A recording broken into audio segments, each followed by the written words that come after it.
I'm glad to have you here. Follow my story until the end and comment the city you're watching from. When I stepped into that courtroom, my daughter Emily rolled her eyes and leaned toward her husband, James, whispering something that made them both smirk. But then something unexpected happened. The judge lifted his head from his stack of papers, his eyes locking on me. His expression froze as if the past had walked right into the room.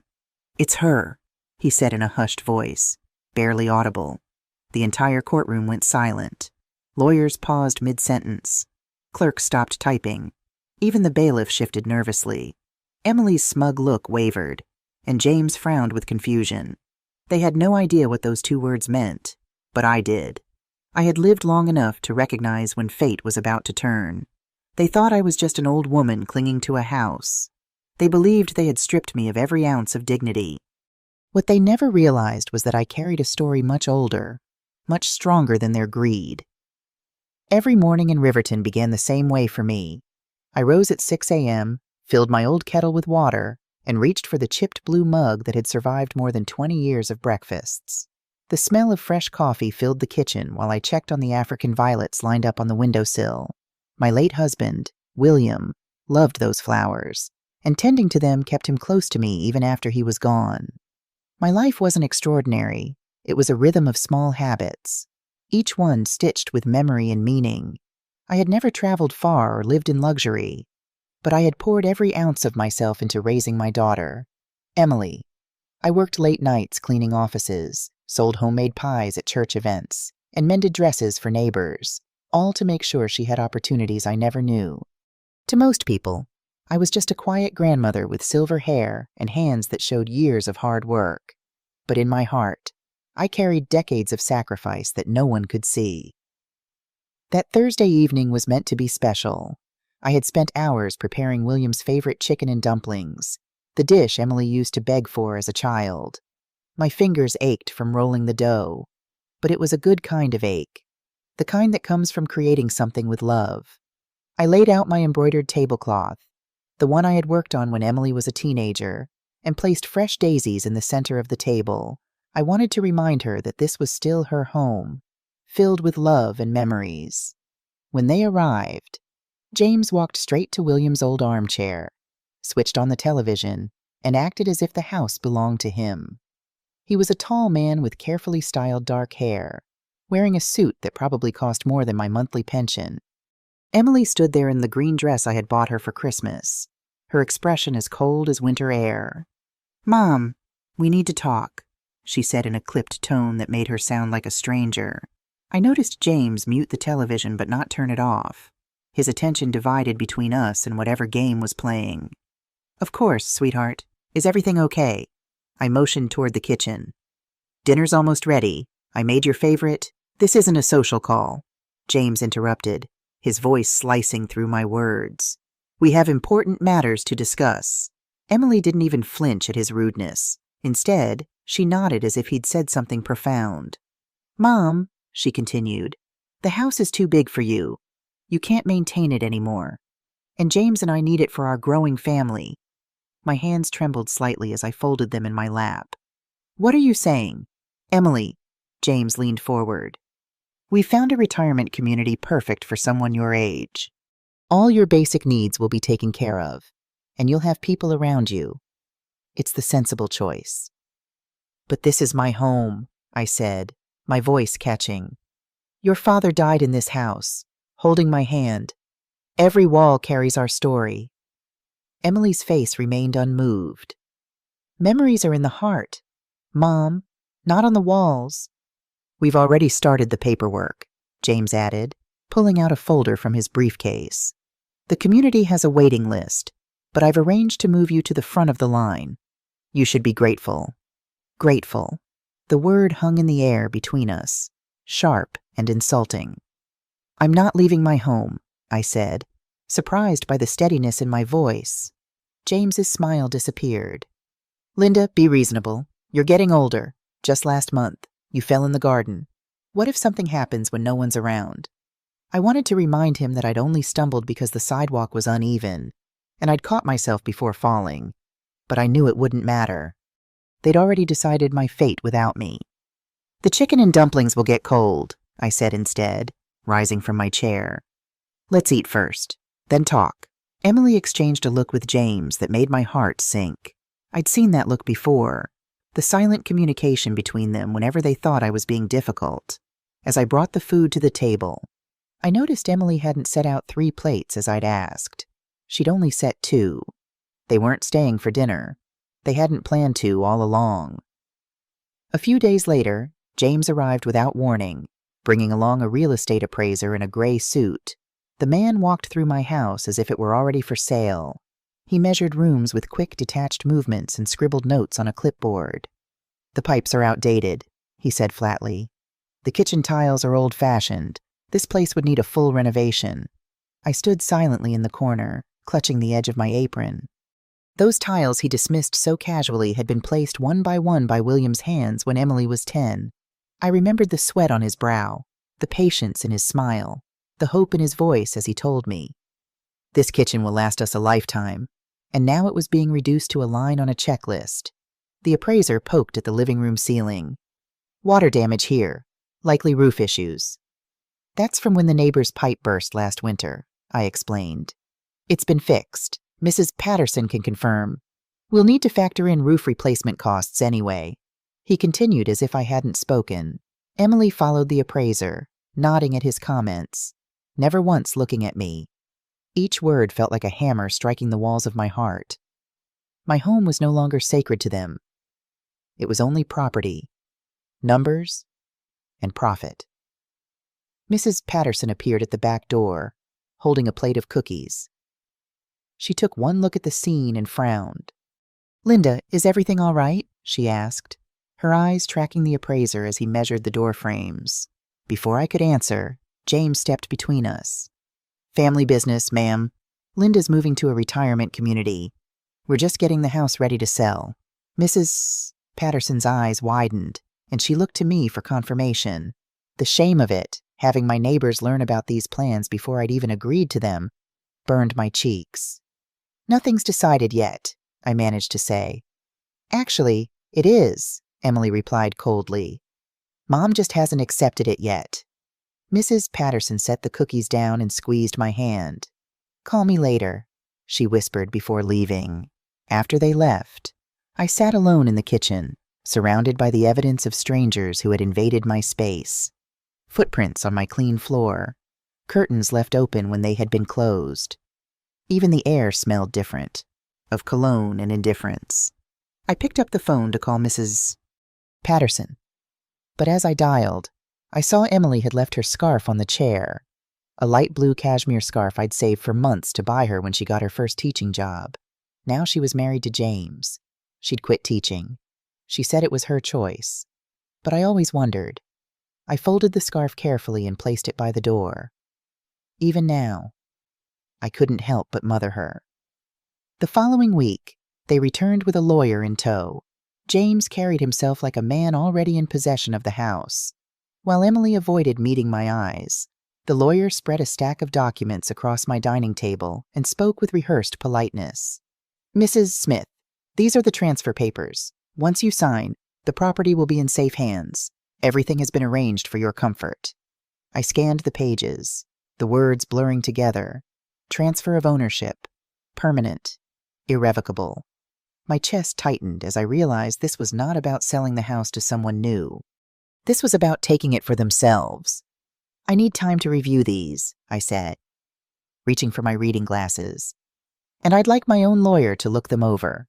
James laughed, a short, dismissive sound. Linda, that's not necessary. We've taken care of everything. Still, I'd prefer to have someone look at them on my behalf, I insisted. The lawyer, Gregory Peters according to his card, glanced at James with obvious discomfort. Mrs. Smith, the retirement community spot won't be held indefinitely. This is a time-sensitive matter. When I refused to sign, James's polite mask slipped. His tone hardened. You're not in a condition to make decisions anymore. Linda, Emily is your heir. She's acting in your best interest.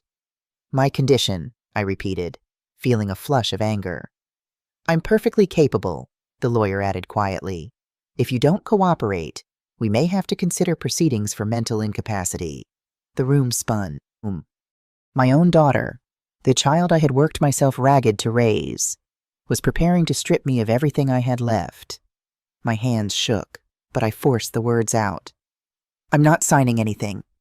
And if you threaten me again, I'll call the police. Now please, leave my house.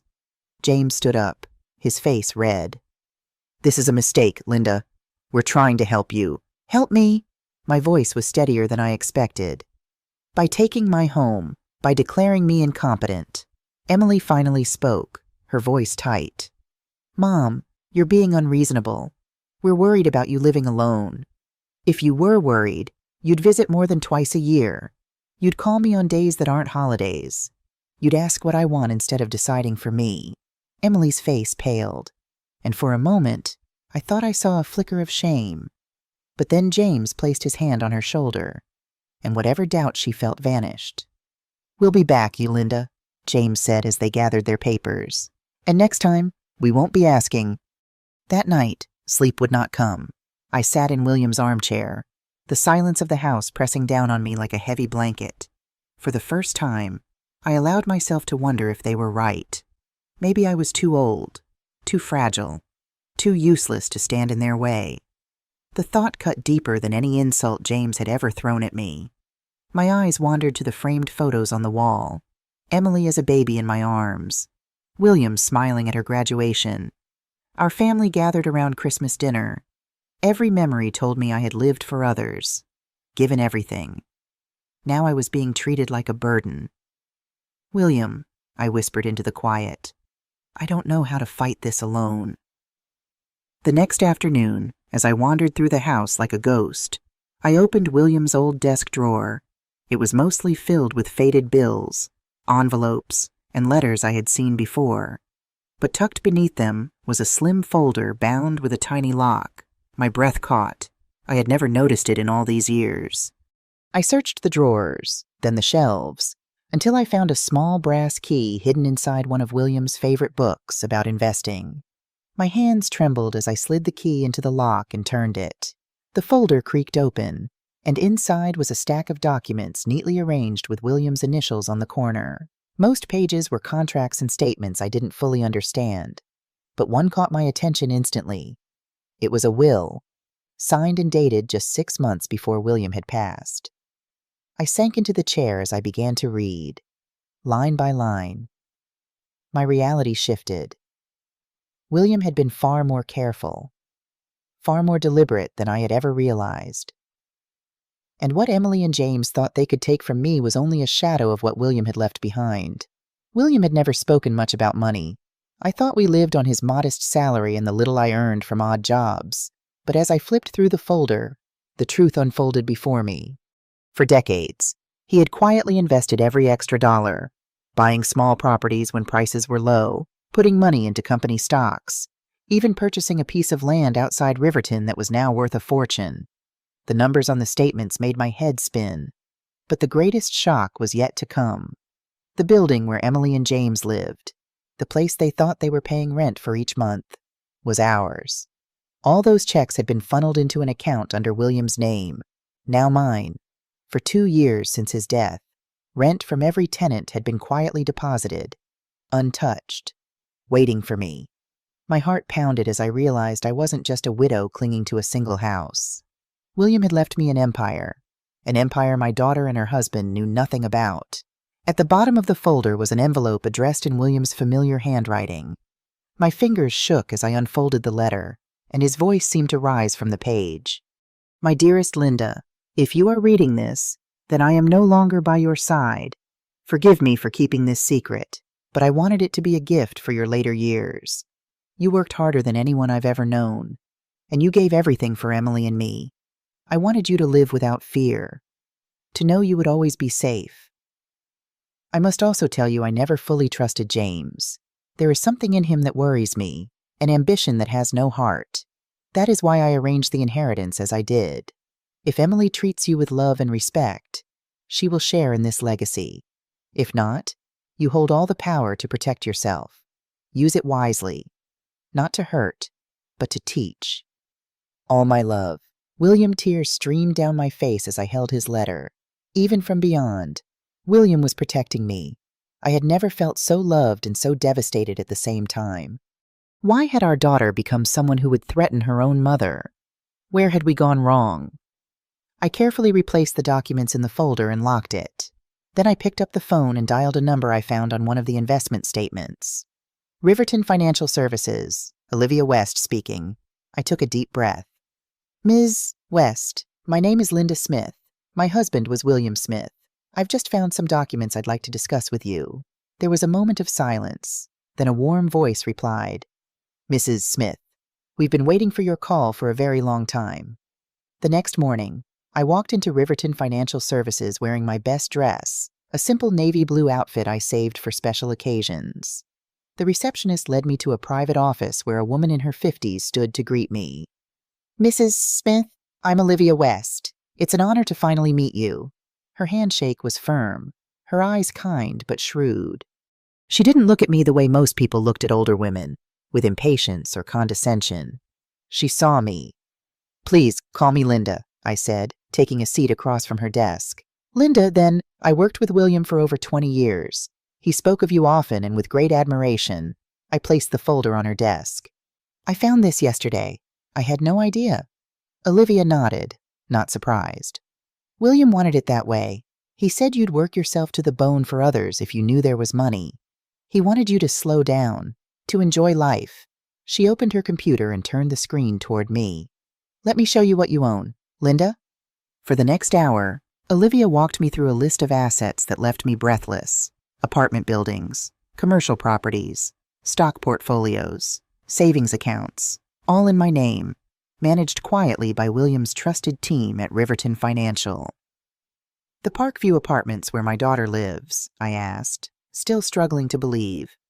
Yes, that's one of your properties. 12 units, fully occupied. Your son-in-law's rent checks go directly into your holding account. And they have no idea. None. William set up a management company as a buffer. The tenants deal with them, not you directly. I sat back, overwhelmed. Why wouldn't he tell me any of this? Olivia's expression softened. He did plan to tell you, but then his health declined so quickly. In his final weeks, he made me promise to look after you, to wait until you came to us. She pulled out another folder. There's something else you should know. William was concerned about your son-in-law. He asked us to look into James's background. My stomach tightened. What did you find? Nothing criminal, but concerning patterns. Before marrying Emily, James had significant gambling debts. He's been involved in several questionable investment schemes. And he's currently facing financial pressure. His company is downsizing, and his position is vulnerable. The pieces fell into place. James's sudden interest in my house, the rush to get me to sign papers, the threats of declaring me incompetent. He's desperate for money, I whispered. Olivia nodded. And he likely sees your house as an easy target. What about Emily? Is she part of this? From what we've observed, she follows his lead. William was concerned about her judgment when it came to James. I thought about my daughter's cold eyes at our last meeting, how she'd stood by silently while James threatened me. It broke my heart, but I couldn't deny the truth. What should I do? I asked. Olivia leaned forward. That depends on what you want, Linda. You have options now, many options. As we continued talking, a plan began to form. I wouldn't just protect myself. I would reclaim my dignity and maybe, just maybe, save my daughter from the man who was using her. When I left Olivia's office, I felt different, straighter, stronger. The weight of fear had lifted, replaced by a calm determination I hadn't felt in years. On the way home, I stopped at the grocery store. Mrs. Patterson was there, selecting oranges. Linda, she called, hurrying over. I've been worried sick. What happened with your daughter and that awful man? I smiled, a real smile that reached my eyes. Things are about to change, Dorothy, in ways nobody expects. She studied my face. You look different today, like your old self. I feel like my old self, I replied. Actually, I feel even better. That night, I brewed my evening tea and watered William's violets as usual. But this time, I didn't feel like a woman waiting for the end. I felt like a woman about to begin again. By dawn, I had made my decision. The tears from the night before had dried, replaced by a calm I hadn't felt in years. I brewed my coffee, watered the violets, and set the folder of documents neatly on William's old desk. For the first time in a long while, I felt steady, almost unshakable. When Emily and James arrived that morning with boxes and movers, expecting me to be packed and ready, they found me sitting in my armchair, sipping tea as if nothing in the world could bother me. "Mom, what are you doing?" Emily asked impatiently. "The movers are here." "I'm not leaving," I said, my voice even. James smirked, stepping closer, his tone sharp. "Mrs. Smith, you don't have a choice." I met his eyes directly, refusing to look away. "You're right, James. I don't have a choice. But it turns out you don't either." The mover stood awkwardly in the hallway, waiting for instructions. James waved his hand toward them as if signaling troops. "Go on, start with the living room," he barked. "Not so fast," I interrupted, rising slowly from my chair. I walked to William's desk and picked up one of the deeds. "Did you know," I asked calmly, "that the apartment you've been living in for 3 years has never really belonged to you?" James's smirk faltered. "We pay rent every month," Emily said, confused. "Yes," I replied, "to a management company that transfers it directly to me because I own the entire building." The silence that followed was thick, broken only by the creak of the movers shifting on their feet. Emily stared at the paper in my hand, reading it again and again. James grabbed it from her, his face turning pale as the truth sank in.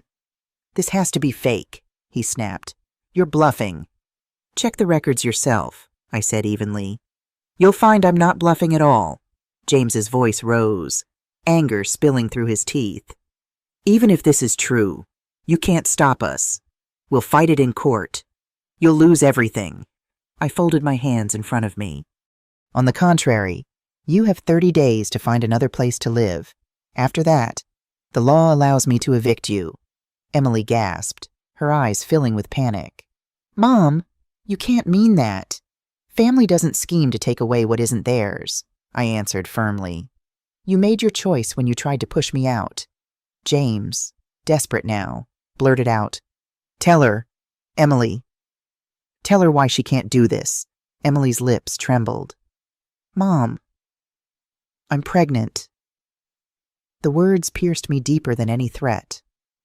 I would be a grandmother, yet I was finding out like this, used as a bargaining chip. For a brief moment, my resolve wavered, but then William's letter echoed in my mind. Use it not to hurt, but to teach. I straightened my shoulders. "Congratulations, Emily, but that doesn't erase what you've done."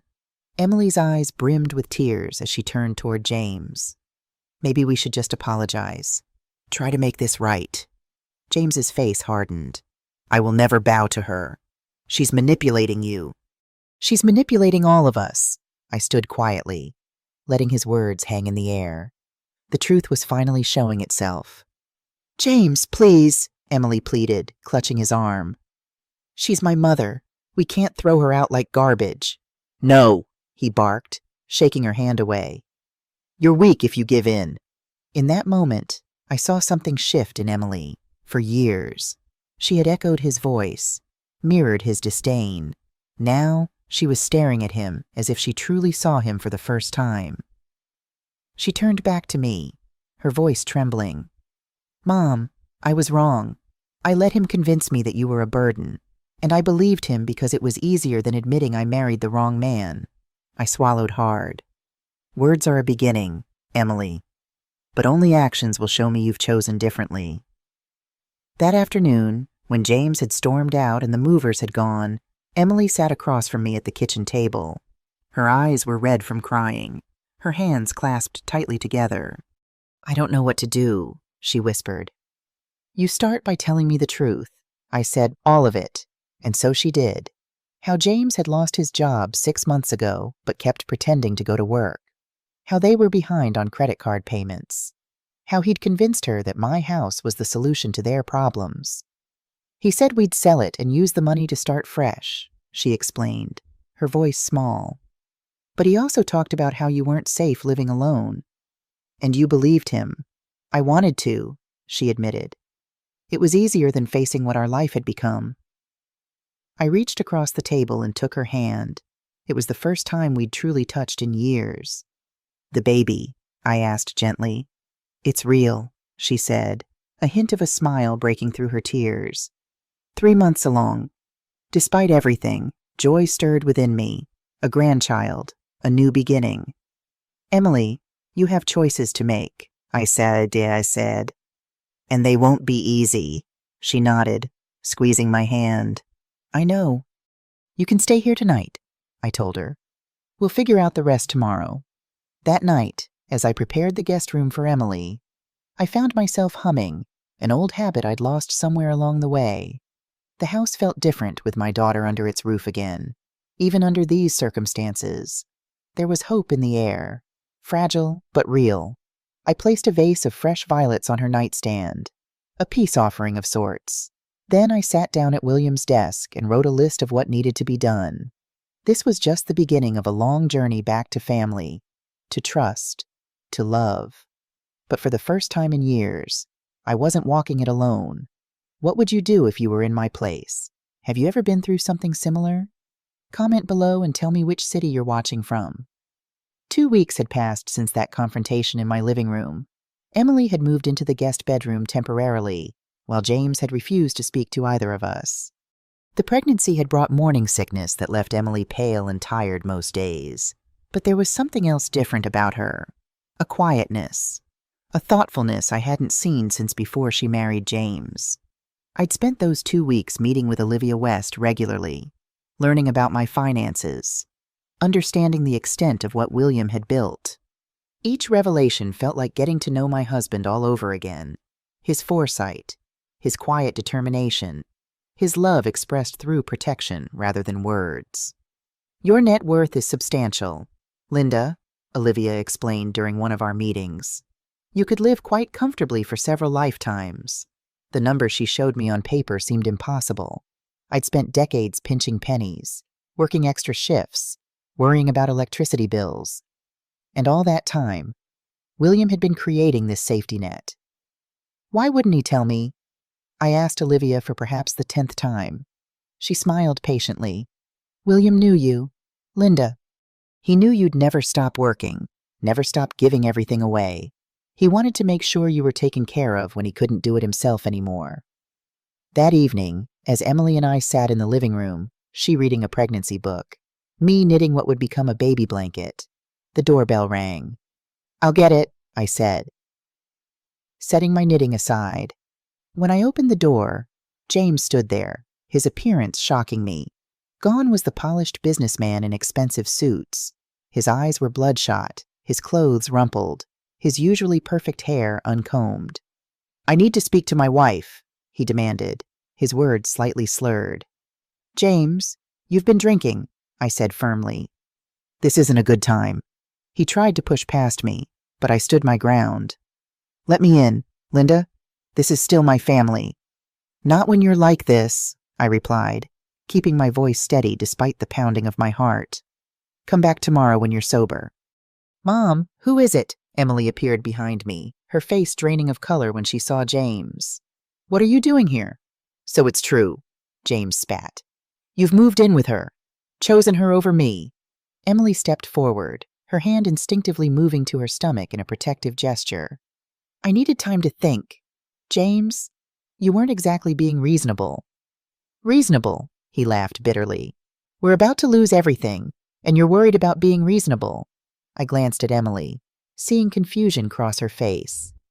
What do you mean, lose everything? She asked. James ran a hand through his disheveled hair. The bank called. They're foreclosing on the cabin. What cabin? Emily's voice rose in pitch. James, we don't own a cabin. His eyes darted between us, suddenly wary. The investment property, the one up at Lake Morrison. Emily shook her head slowly. This is the first I'm hearing about any cabin. James. The realization hit me then. James had been hiding more than just unemployment from my daughter. There were secrets upon secrets. Perhaps we should all sit down, I suggested, stepping aside. But only if you can be civil, James. He nodded stiffly, and I let him into the house that just weeks ago he'd tried to take from me. The three of us sat in the living room, the tension so thick it seemed to press against my skin. Emily perched on the edge of the sofa, as far from James as possible. I took William's old armchair, drawing strength from the familiar feel of the worn upholstery beneath my fingers. "Start from the beginning, James," I said. "The whole truth this time." He looked trapped, like a cornered animal.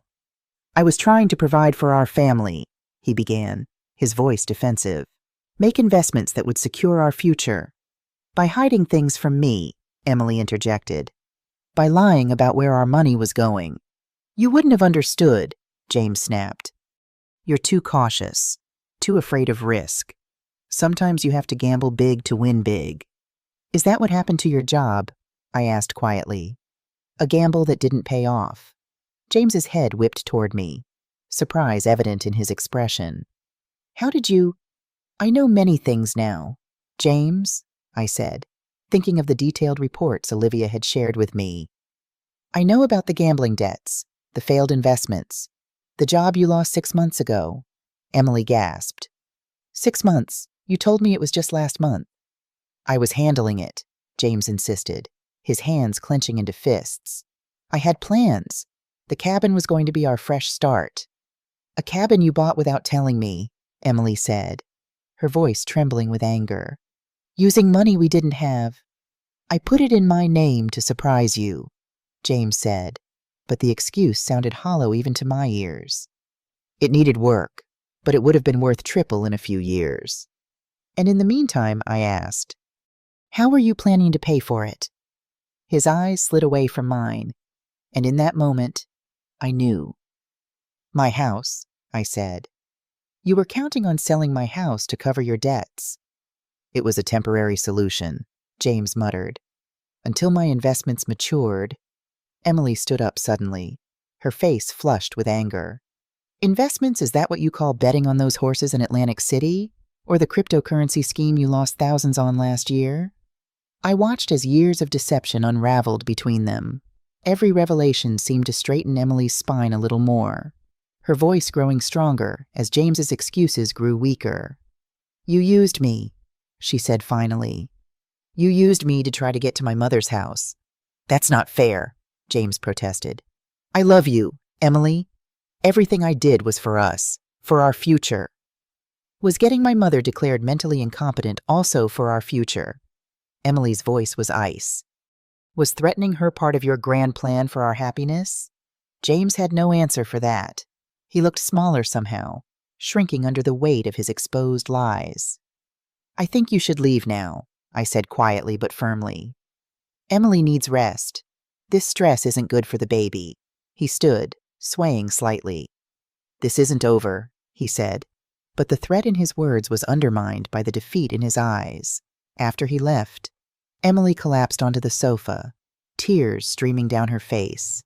I sat beside her, wrapping an arm around her shoulders. "I've been so blind," she sobbed. "So stupid." "No," I soothed, stroking her hair as I had when she was small. "You trusted someone you loved. That's never stupid."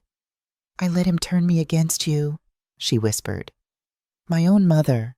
"We all make mistakes, Emily.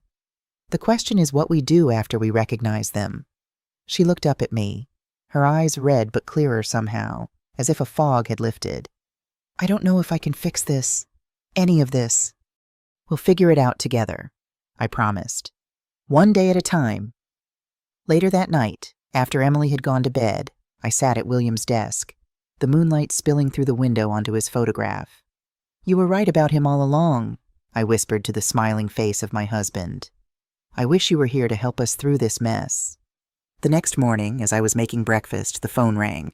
It was Michael Jenkins, the building manager from Parkview Apartments. "Mrs. Smith, I'm sorry to bother you," he began, his voice tense. "But there's a situation with Mr. Carter.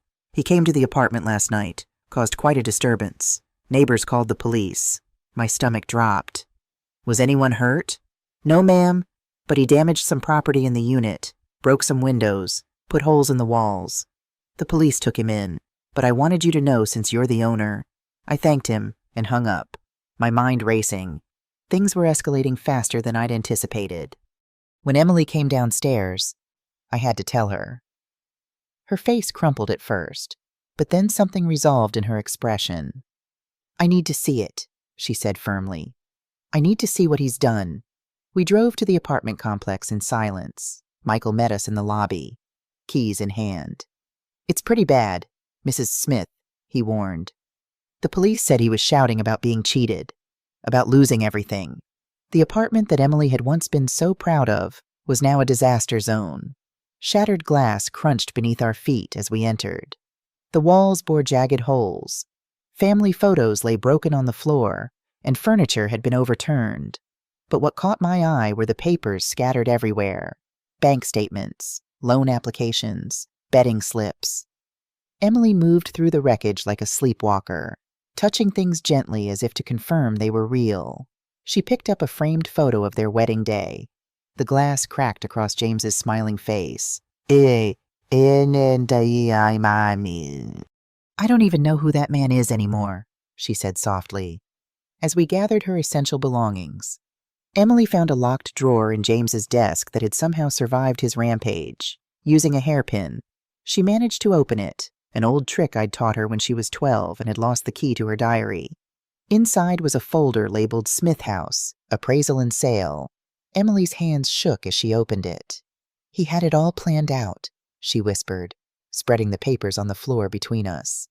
Floor plans for renovations after they got you out. Estimates for how much they could sell it for.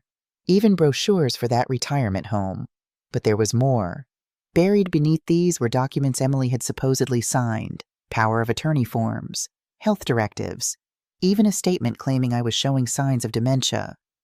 I never signed these, Emily said, her voice rising in panic. Never he forged my signature. I took the papers from her trembling hands. We need to take these to the police, I said, and to my lawyer. Back at home, after calling both the police and Olivia West, Emily and I sat at the kitchen table. The magnitude of James's deception had left us both shaken. How could I not have seen this coming? Emily asked, her voice hollow. There must have been signs. Manipulative people are experts at hiding their true nature, I said gently. They show you what you want to see. I gave up teaching for him, she said, the realization seeming to hit her anew. He said my career was holding us back, that his job was more important. I believed him. You can always go back, I reminded her. You were a wonderful teacher, Emily. A small smile flickered across her face. The kids at Roosevelt Elementary still send me Christmas cards. The smile faded. But with the baby coming? One challenge at a time, I said, reaching across to squeeze her hand. First, we deal with James. Then we plan for your future, both of yours.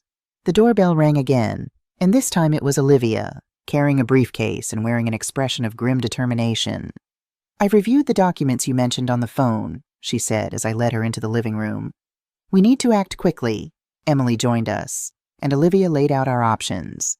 James could face charges for forgery, fraud, and potentially domestic abuse given the destruction of the apartment. But pressing charges would mean a public trial, exposure, stress, all things that could complicate Emily's pregnancy. There's another option, Olivia said, opening her briefcase. William set up a trust with specific provisions for situations like this. We can leverage that to negotiate. Negotiate what? Emily asked. A clean break. Olivia explained. James walks away from any claim on your mother's property, on your marriage assets, on any future inheritance. In exchange, we settle his immediate debts and provide a modest one-time payment, enough for him to start over somewhere else. Why would we give him anything? Emily's voice was tight with anger. After what he tried to do. Because litigation is expensive and stressful, Olivia replied pragmatically. And because sometimes the cleanest cut heals fastest. I watched my daughter struggle with this, the practical solution warring with her sense of betrayal. It's your decision, Emily, I said. He's your husband, and it's your future at stake. She placed a protective hand over her belly. And my child's future. After a long moment, She nodded. Make the offer. I want him gone. Olivia left with our approval to draft the settlement offer. Emily and I spent the rest of the day in quiet activities around the house. She sorting through the belongings we'd rescued from the apartment, me preparing comfort food for dinner. The normalcy was soothing, a reminder that life could go on after upheaval. That evening, as we washed dishes side by side, Emily broke our companionable silence. I keep thinking about Dad, she said, scrubbing a pot with more force than necessary. How he knew. How he tried to protect you from what was coming. Your father always saw people clearly, I replied. It was his gift. Did he see me clearly? She asked, her voice small. Did he know I would betray you like this? I set down the plate I was drying and turned to face her. Emily, look at me. Your father loved you completely. He knew you might make mistakes, but he also knew your heart. He would have forgiven you in an instant, just as I have. I don't deserve it, she whispered, tears welling in her eyes. Forgiveness isn't about deserving, I told her, wiping a tear from her cheek. It's about love and second chances. She leaned into me then, and I held my daughter as she cried, for her broken marriage, for her mistakes, for the years we'd lost to James's influence, but also, I hoped, for the new beginning that lay ahead. The next morning brought unexpected news. James had been arrested again, this time for attempting to break into our house during the night. A neighbor had spotted him trying to force the back door and called the police. He was carrying documents, the officer explained when he came to take our statement. Plans of your house, financial papers. Says he was just trying to get his things, but given the restraining order his wife filed yesterday, Emily's face had gone pale. I just filed that restraining order yesterday afternoon. How did he even know about it so soon?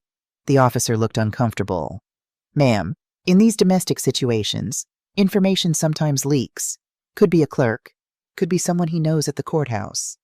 After he left, Emily paced the living room. He's not going to stop, Mom. He's desperate now. I thought about what Olivia had said, about clean breaks and fresh starts. Maybe we need to change our approach, I said slowly. Negotiation might not be enough. We called Olivia, who arrived within the hour, bringing with her a stern-looking man she introduced as Robert Chen, a private investigator who had worked with William in the past. James Carter has a history of erratic behavior when cornered, Robert explained, laying out a file on our coffee table. His gambling issues go back further than you might think. There were incidents at his previous workplace, money missing from accounts he managed. They let him go quietly, Olivia added. No charges filed. William discovered this during his background check, which is why he never trusted James. Emily looked stricken. So his job before the one he just lost, that ended because of theft. Robert nodded grimly. And there's more. The cabin he mentioned, it's not in foreclosure because he couldn't make payments. It's in foreclosure because he took out a second mortgage without proper documentation. The bank is investigating potential fraud. He's drowning, I murmured. No wonder he was so desperate to get his hands on this house. We need to use this information, Olivia said firmly. Not to negotiate, but to end this cleanly. If James knows we have evidence of his past fraudulent activities that could send him to prison, he might take the settlement and disappear, Emily finished, understanding dawning in her eyes. Robert outlined a plan, a meeting with James, his lawyer, and a mediator. All the evidence laid out.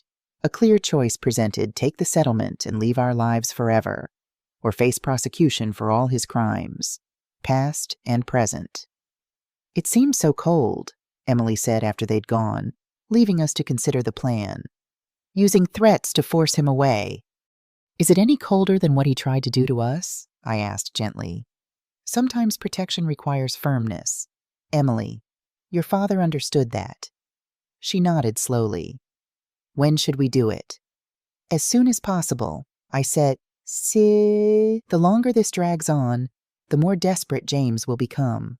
2 days later, we gathered in a conference room at Olivia's office. James sat across from us, looking haggard but defiant. His lawyer, a young man who seemed increasingly uncomfortable as the meeting progressed, kept whispering urgently in his ear. Olivia presented our case methodically, laying out document after document, the forged papers, the fraudulent loan applications, the evidence of embezzlement from his previous job that had never been reported to the authorities. "Here is our offer, Mr. Carter," she said finally, sliding a folder across the table. "A clean settlement, your debts cleared, a fresh start fund of $50,000. In exchange, you relinquish all claims to any property owned by Linda or Emily Smith, sign the divorce papers we've prepared, and agree to move at least 500 miles away from Riverton." James's face had grown paler with each revelation. Now he looked at Emily, something like desperation in his eyes. "Emily, you can't do this. We're having a baby. We're a family." Emily met his gaze steadily. "No, James, we're not a family. Not anymore. You made sure of that when you tried to steal from my mother, when you forged my signature, when you lied to me for years. If you refuse this offer," Olivia continued calmly, "we will proceed with criminal charges for forgery, fraud, attempted theft, and violation of a restraining order.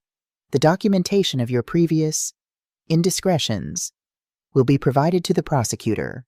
James's lawyer leaned in, whispering frantically.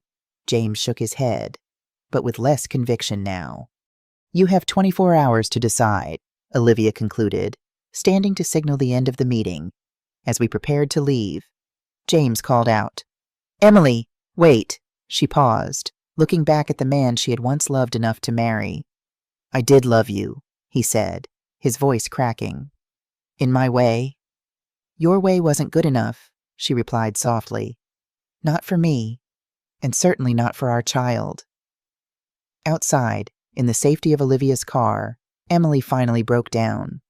"I feel like I've been living with a stranger for 3 years," she sobbed. Like everything was a lie. I held her close, this daughter who had found her strength again. "Not everything," I assured her. "The love you gave was real. The person you are, that's real. And this baby, this new life, that's as real as it gets." That night, as a spring storm rattled the windows of our home, Emily and I sat in the kitchen drinking chamomile tea. The old house creaked and settled around us, a familiar symphony that had always brought me comfort. "I keep thinking about what happens next," Emily said, cupping her mug in both hands. "After the divorce, after the baby comes, what my life looks like now." "What do you want it to look like?" I asked. She considered this, her face thoughtful in the soft kitchen light. "I want to teach again. I miss the classroom, the kids. And I want this baby to grow up knowing what real love looks like. Not the controlling kind James showed, but the steady, supportive kind Dad gave you." "Then that's what we'll work toward," I said simply. "You make it sound so easy," she sighed. "Not easy," I corrected. "Just possible, one step at a time." The next day, James accepted our offer. The papers were signed, the agreements made. Within a week, he had left Riverton. The divorce proceedings would take longer, but with his signed consent already in hand, it was only a matter of time. Emily moved fully into our house, no longer a temporary arrangement, but a new beginning. We converted the study into a nursery, painting the walls a soft green that reminded me of spring leaves. Each brushstroke felt like healing, like reclaiming something precious that had almost been lost. One evening, as I was preparing dinner, I heard Emily cry out from upstairs. I rushed to find her sitting on the nursery floor, surrounded by open boxes. "Emily, are you all right, the baby?" "We're fine, Mom," she assured me quickly. "Look what I found." In her hands was a small quilt, faded but beautifully made, with a pattern of moons and stars. I recognized it immediately. "Your baby blanket," I whispered. "I made it when I was pregnant with you." "I remember it," Emily said, running her fingers over the stitches. "You used to wrap me in it when I had nightmares. You said it was full of love that would keep the bad dreams away." I knelt beside her, touching the soft fabric. "And now it can do the same for your little one." Emily looked up at me, her eyes bright. "I want to be the kind of mother you are.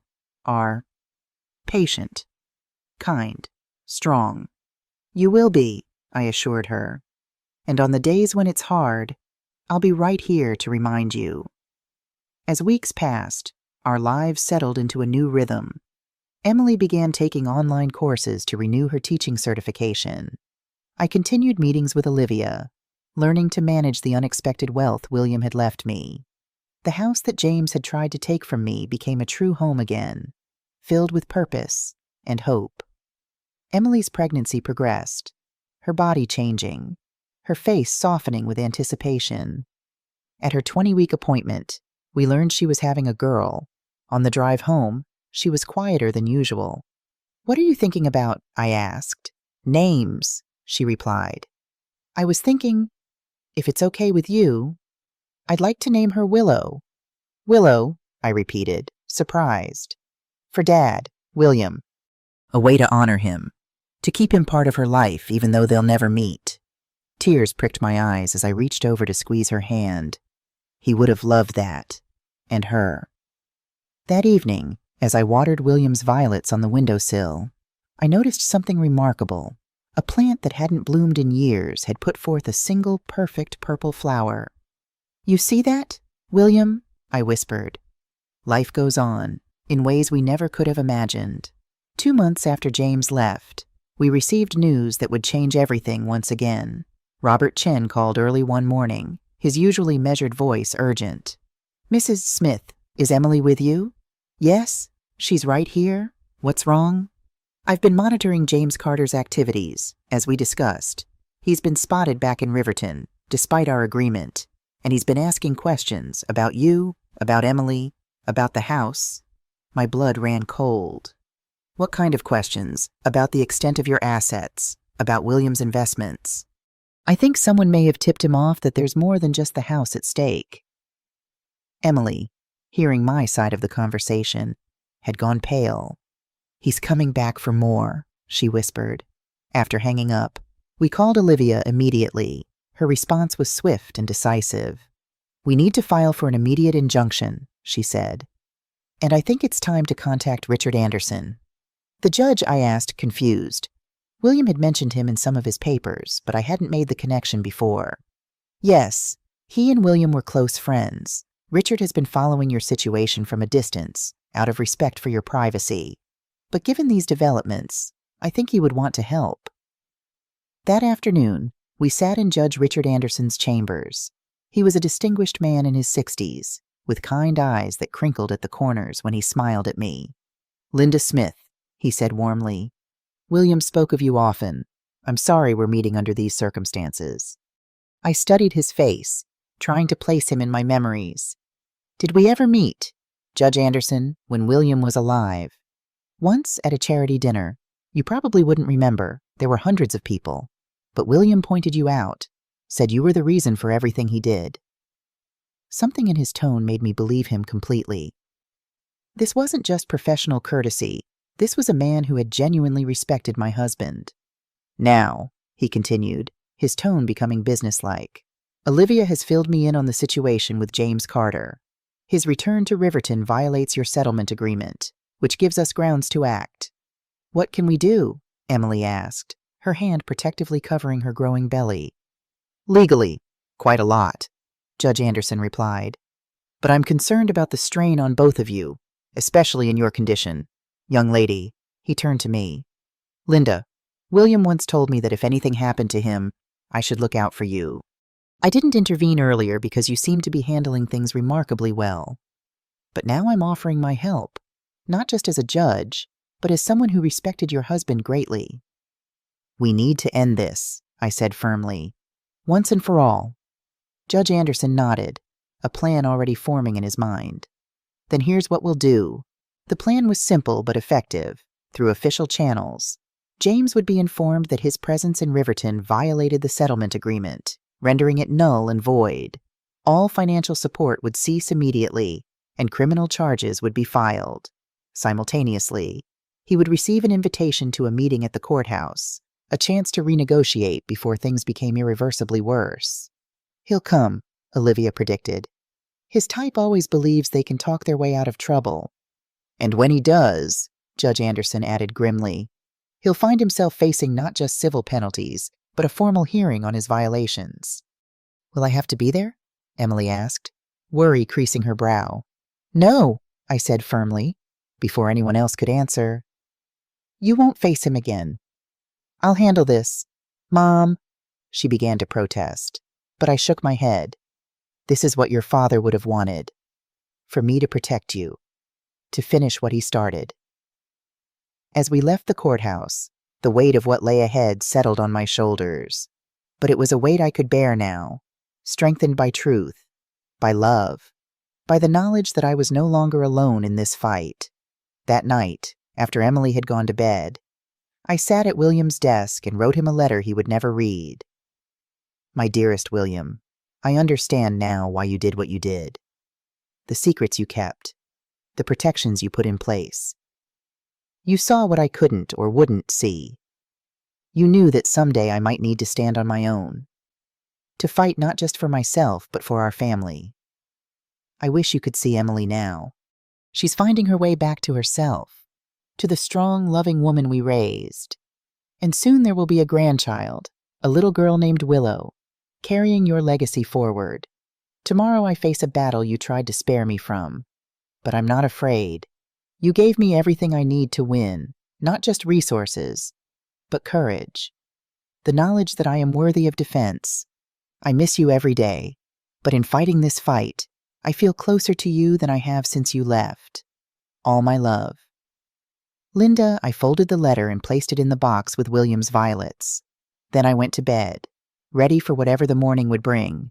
What I didn't know then was that fate had one more surprise in store, one that would change everything when I walked into that courtroom the next day.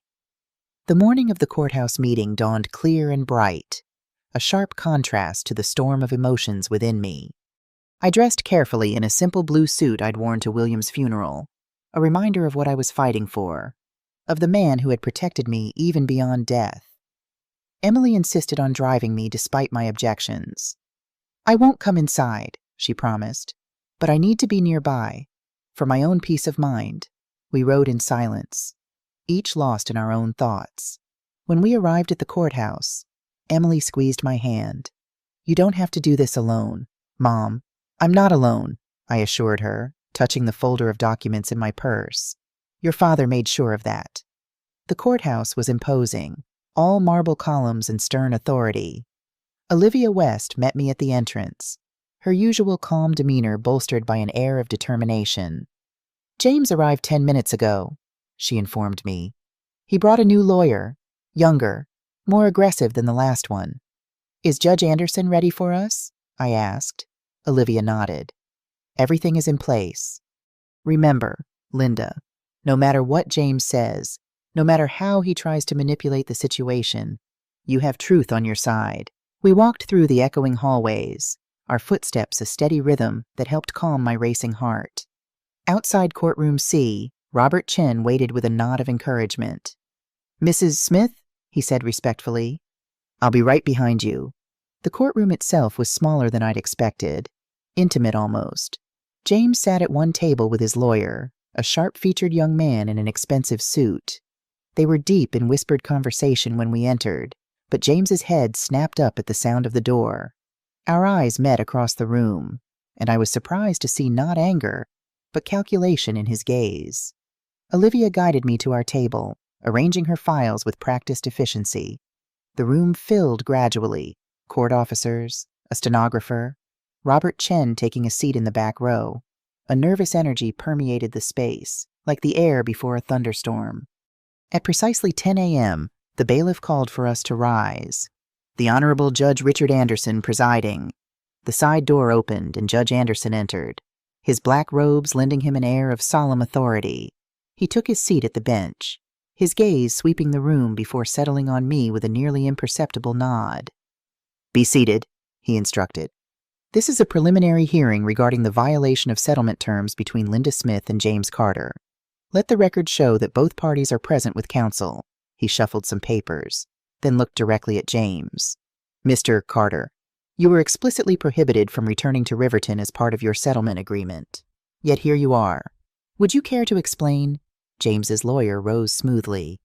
Your Honor, my client has compelling reasons for his return. We have evidence that material facts were withheld during settlement negotiations." "What material facts would those be?" "Counselor," Judge Anderson asked, his tone neutral but his eyes sharp. "The true extent of Mrs. Smith's assets. Your Honor, we believe she and her late husband engaged in deliberate concealment of wealth to defraud my client's wife, their daughter, of her rightful inheritance."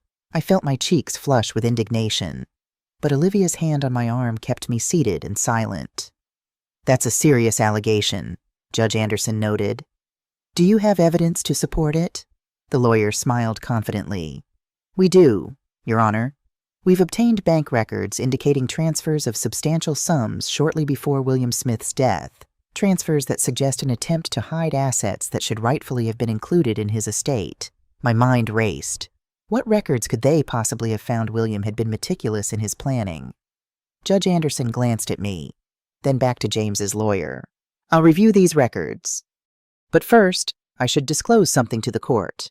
He paused, then continued deliberately. "I knew William Smith personally.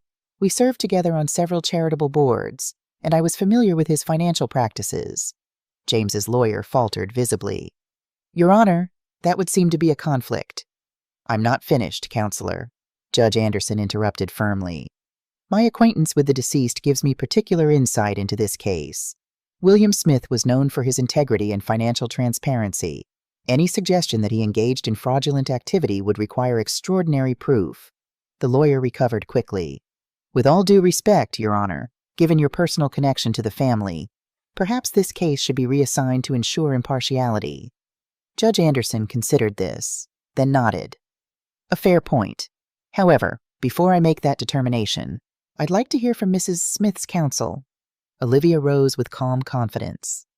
"Your Honor, we welcome scrutiny of William Smith's financial dealings. In fact, we've prepared a complete accounting of all assets in question."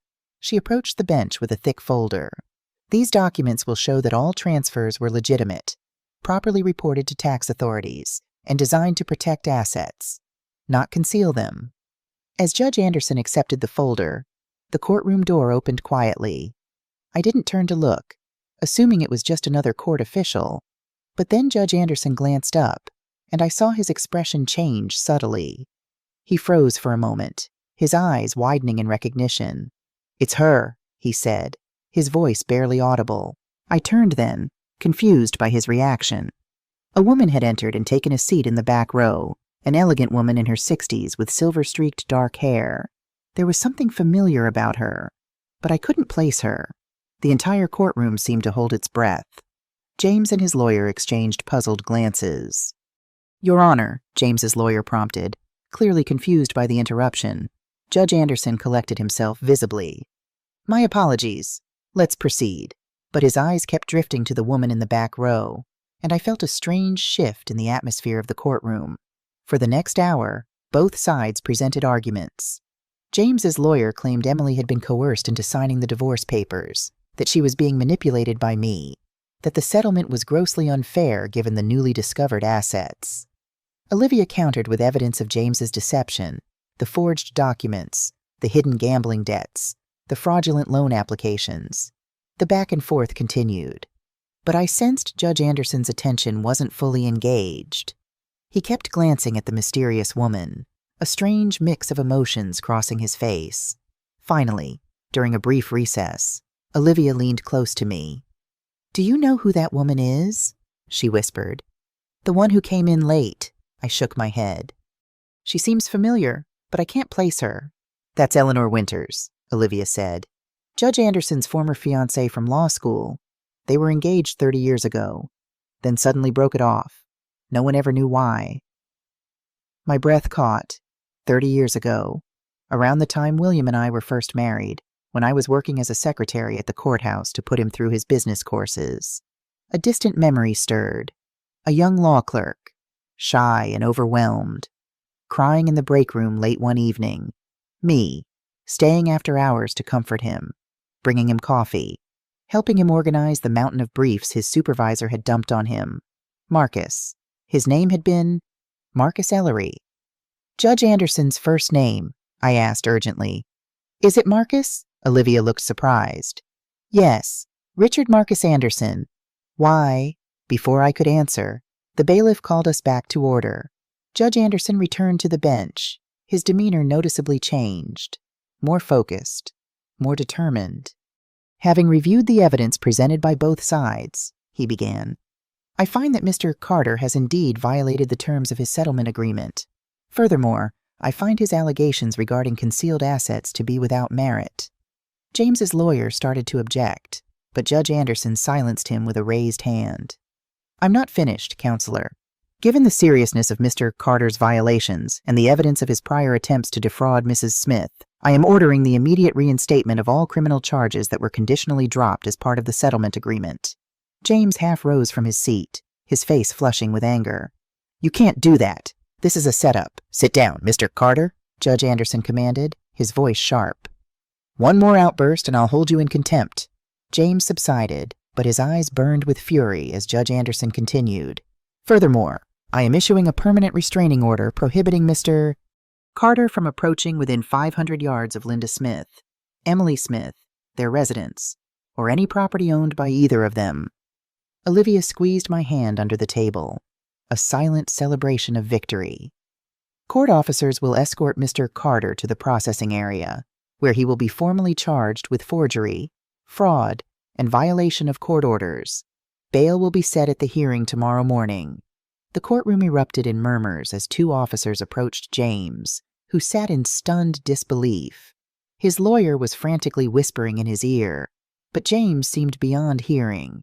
As the officers led James away, his eyes locked with mine one last time. The look he gave me wasn't just anger, it was hatred, pure and cold. A shiver ran through me, but I held his gaze steadily until he was gone. Judge Anderson stood. This court is adjourned. Mrs. Smith, Ms. West, would you please remain for a moment? As the courtroom cleared, I noticed the mysterious woman, Eleanor Winters, slip quietly out the back door. Judge Anderson watched her go, a fleeting expression of regret crossing his face before he composed himself and gestured for us to approach the bench. When we were alone except for the bailiff, Judge Anderson stepped down to our level. Mrs. Smith, he said, his formal tone softening. I owe you an explanation. Your Honor, I questioned, uncertain. 30 years ago, I was a clerk at this very courthouse, overwhelmed, underprepared, and nearly ready to quit law altogether.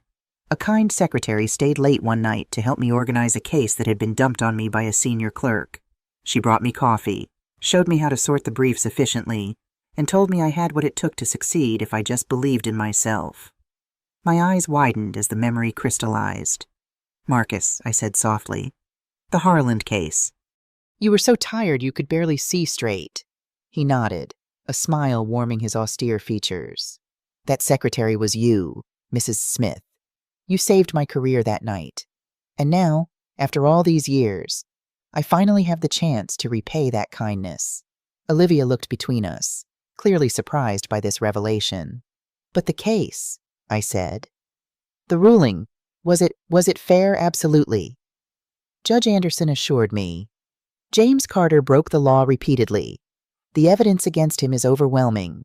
My personal knowledge of you and your husband only confirmed what the facts already showed, that you are the wronged party here, and justice demanded I rule accordingly. He glanced toward the door where Eleanor had exited. Seeing her today, after so many years, it brought everything back. How close I came to giving up. How one act of kindness changed the course of my life. I don't understand, I said gently. What does Eleanor have to do with this? A shadow crossed his face. After you helped me with the Harlan case, I gained the confidence to pursue my career seriously. Eleanor and I were engaged, but she wanted me to join her father's corporate firm. I chose public service instead, became a prosecutor, then a judge. She couldn't accept that choice, and we parted ways. I'm sorry, I said, meaning it. He shook his head. Don't be. I made the right decision, though seeing her today, he straightened, professional once more. In any case, Mrs. Smith, you should know that James Carter won't trouble you again. The charges against him are serious, and with his history, he's facing substantial prison time. As Olivia and I left the courthouse, I felt lighter than I had in months. James could no longer threaten us. Emily and her baby were safe. The house that had been our home for decades would remain so. Emily was waiting anxiously in the car. When she saw my face, she burst into tears of relief. "It's over," she asked as I slid into the passenger seat. "It's over," I confirmed, taking her hand. "James is being charged. He can't come near us again." She leaned her head against the steering wheel, her shoulders shaking with emotion. I rubbed her back gently, giving her time to process everything. "What happens now?" she finally asked, wiping her eyes. "Now we go home," I said simply, "and we start building the future." That evening, as Emily rested upstairs, I received an unexpected phone call. It was Judge Anderson. "Mrs. Smith, I hope I'm not disturbing you," he began formally. "Not at all, Judge, and please, call me Linda." "Linda, then, and I'm Marcus, at least outside the courtroom." He paused, then continued. "I wanted to let you know that Eleanor, Ms. Winters, asked about you after the hearing. She remembered you as well, from those days at the courthouse." "She did." I was surprised. I barely remembered her. Just a glimpse of an elegant young woman who sometimes picked Marcus up after work.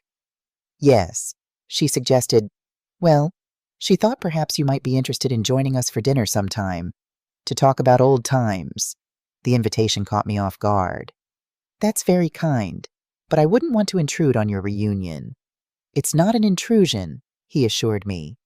"In fact, Eleanor specifically mentioned wanting to thank you. It seems I told her, years ago, about the secretary who saved my career. She says she was jealous then, but now she understands what a pivotal moment that was." I found myself smiling. "Then I'd be delighted to join you both." After we hung up, I sat in William's chair, thinking about the strange circles life sometimes travels. How a small kindness offered 30 years ago had returned when I needed it most. How William's foresight had protected Emily and me long after he was gone. "You were right, William," I whispered to the empty room. "Everything does come full circle eventually." Over the following weeks, our lives settled into a new pattern. Emily's pregnancy progressed smoothly. She enrolled in online courses to renew her teaching certification, determined to restart her career once the baby was born. The dinner with Marcus and Eleanor proved surprisingly enjoyable. Eleanor, now a retired corporate attorney, was warm and forthright about her past mistakes. "I was young and ambitious in all the wrong ways," she admitted over dessert. "I couldn't see the value in Marcus's public service because I was too focused on status and money." "And now?" I asked gently. She smiled, glancing at Marcus. "Now I know better. We've both lived full lives, made our choices. But it's nice to reconnect and see that some things, the important things, haven't changed." I understood what she meant. Despite all that had happened, despite James's betrayal and Emily's temporary estrangement, the core of who we were remained intact. Changed, perhaps. Stronger, definitely, but still essentially ourselves. As Emily's due date approached, I found myself thinking more and more about what would come next. The house that James had tried to take from me now felt too large for just Emily, her baby, and me. And the wealth William had left. It seemed wrong somehow to keep it all to ourselves when so many others faced situations similar to what we had endured. One morning, as Emily and I shared breakfast, I broached the subject that had been growing in my mind. "I've been thinking about making some changes," I began cautiously. Emily looked up from her prenatal vitamins. "What kind of changes?" "This house has served us well, but it's more space than we need. And there are other women out there, older women like me, who are being pushed aside, made to feel like burdens by the very people who should protect them." Emily nodded slowly, understanding dawning in her eyes. "What are you thinking?" "Mom, I want to use part of your father's legacy to establish a foundation, a place where women who have been abandoned or abused in their later years can find refuge, support, and dignity." "That's a beautiful idea," Emily said softly. "Dad would be so proud." "I thought we could call it the Second Porch Foundation," I continued, warming to the subject. "Because every woman deserves another place to sit, to breathe, and to belong when her first porch has been taken away." Emily reached across the table to squeeze my hand, her eyes bright with tears. I love it, and I want to help. Over the next month, with Olivia's guidance, we set the foundation in motion. We purchased a large Victorian house on the edge of town and began renovations to turn it into a residence for women in need. The work gave purpose to our days, a focus beyond our own troubles. I found myself energized in a way I hadn't been since William's death. Each decision, from the color of the walls to the arrangement of the garden, felt meaningful, part of creating something lasting and good. Emily threw herself into the project too, designing a children's playroom for visiting grandchildren and creating a library filled with resources on legal rights, financial literacy, and emotional healing. The first residents arrived 2 weeks before Emily's due date. 3 women whose stories echoed aspects of my own. Margaret, whose son had sold her home without permission while she was hospitalized. Dorothy, whose husband of 40 years had left her for a younger woman, freezing their joint accounts. And Sophia, who had fled an abusive relationship with nothing but the clothes on her back. Watching them begin to heal, to find their voices again, was like witnessing small miracles daily. They formed a tight-knit community, supporting each other through tears and laughter, sharing skills and stories. Margaret, a former accountant, helped Dorothy untangle her financial situation. Dorothy, an avid gardener, showed Sophia how to nurture the flowers in our backyard. Sophia, who had been a teacher like Emily, tutored Margaret's grandson when he visited. As for me, I found a new identity beyond widow or victim. I became a mentor, an advocate, a force for change in our community. The local newspaper ran a story about the foundation, bringing attention to the often invisible plight of older women facing abuse and abandonment. Letters began to pour in from around the country, women sharing similar experiences, asking for help or offering support. Each one reinforced what I already knew: what had happened to me wasn't unique or rare. It was a silent epidemic, hidden behind closed doors and social expectations that older women should acquiesce, should sacrifice, should fade quietly away. We need to expand, I told Olivia during one of our regular meetings. There are so many women who need this. She smiled, unsurprised. William would say the same thing. He always believed in using resources to create meaningful change. He never told me about his philanthropy, I mused. Another secret he kept. Not a secret, Olivia corrected gently. Just another way he tried to protect you from worrying. He funded scholarships, small business grants, community programs, always anonymously, always with the stipulation that the money go to those who truly needed it.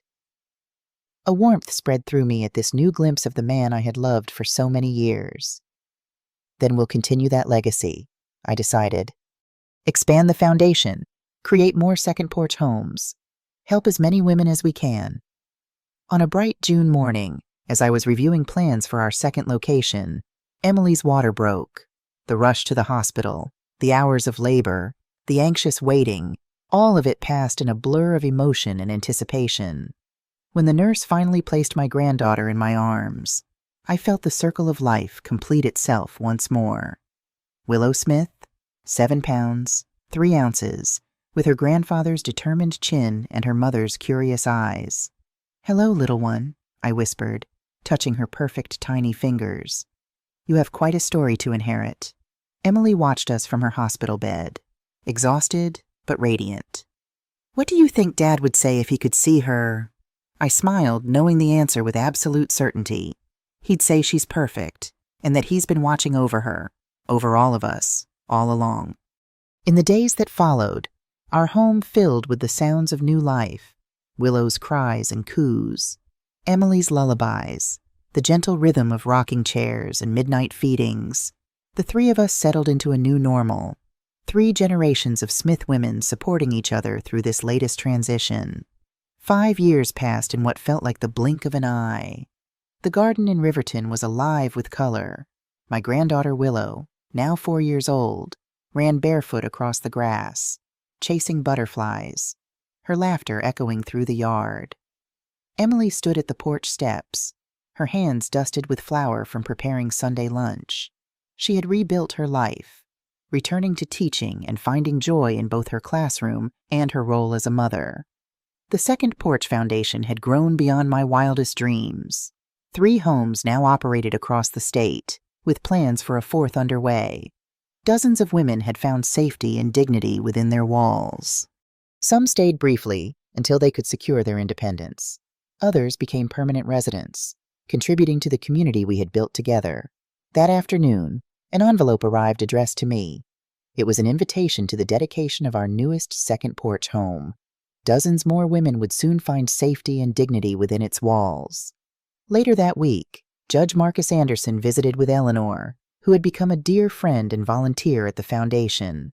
He smiled warmly and said, "Linda, your work has inspired us all. The Retired Judges Association wants to honor you for what you've built." As Willow climbed into my lap holding a yellow flower, I realized how far we had come. Pain had been turned into legacy, and love had survived its hardest test. Looking back, I see now that true strength was never in shouting or fighting louder. It was in standing calmly with the truth in my hands, refusing to be erased. William's letter had told me to use power not to hurt, but to teach. And that is what I tried to do. Emily learned that respect cannot be forced, and I learned that dignity is something we must protect for ourselves. If my story reminds you of your own, know this: you are not powerless. Even in the darkest moments, there is always a way to reclaim your voice, your place, and your worth. Sometimes life circles back with unexpected kindness, the way Judge Anderson remembered me after decades. Sometimes the victory is simply refusing to be pushed aside. James served 3 years for his crimes. Upon his release, he left the state as required and never contacted us again. I heard he remarried eventually, and I truly hope he found the peace and purpose that had eluded him before. Revenge was never my goal, only justice and protection for those I loved. As for me, I discovered that there is a difference between getting older and growing old. The first is inevitable, the second is a choice. I chose to grow, to learn, to build something that would outlast me. William would have wanted that, a legacy not just of material wealth, but of positive change in the world. Every morning, I still rise at 6 a.m., I still brew my coffee in that chipped blue mug. I still tend to William's violets on the windowsill. But now, I do these things not out of lonely habit, but as reminders of the journey that brought me here, to this place of purpose, fulfillment, and deep, abiding joy. If you found meaning in my story, I invite you to share it. Leave a comment and let me know where you're watching from. Together, we can keep these lessons alive, reminding the world that dignity never expires, that we are never too old to stand up for ourselves, and that the most beautiful chapters of our lives may be the ones we haven't written yet. What would you have done in my situation? Have you ever had to reclaim your dignity from someone who tried to take it? I'd love to hear your stories in the comments below.